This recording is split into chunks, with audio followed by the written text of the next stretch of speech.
అందరికీ వందనాలు. ఈ ప్రపంచంలో మనం చూస్తా ఉన్నాం. ఈ లోకంలో పాపం పెరిగిపోయింది. ఏ ఒక్కరికి కూడా పాపభీతి లేకుండా పాపం చేస్తా ఉన్నారు. అంత మాత్రమే కాదు, ఇది పాపం అని తెలిసి కూడా పాపం చేస్తా ఉన్నారు.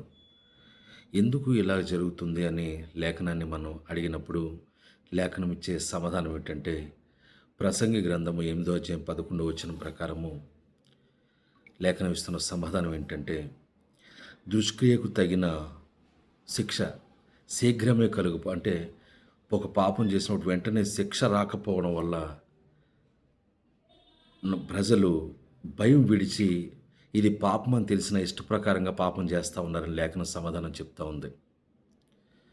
అవును ప్రియులారా, పాపభీతి లేకుండా పోయింది. పాపానికి వెంటనే శిక్ష రాకపోవడం వల్ల జనులు పాపం చేసుకుంటూ వెళ్ళిపోతూ ఉన్నారు. వందనాలు.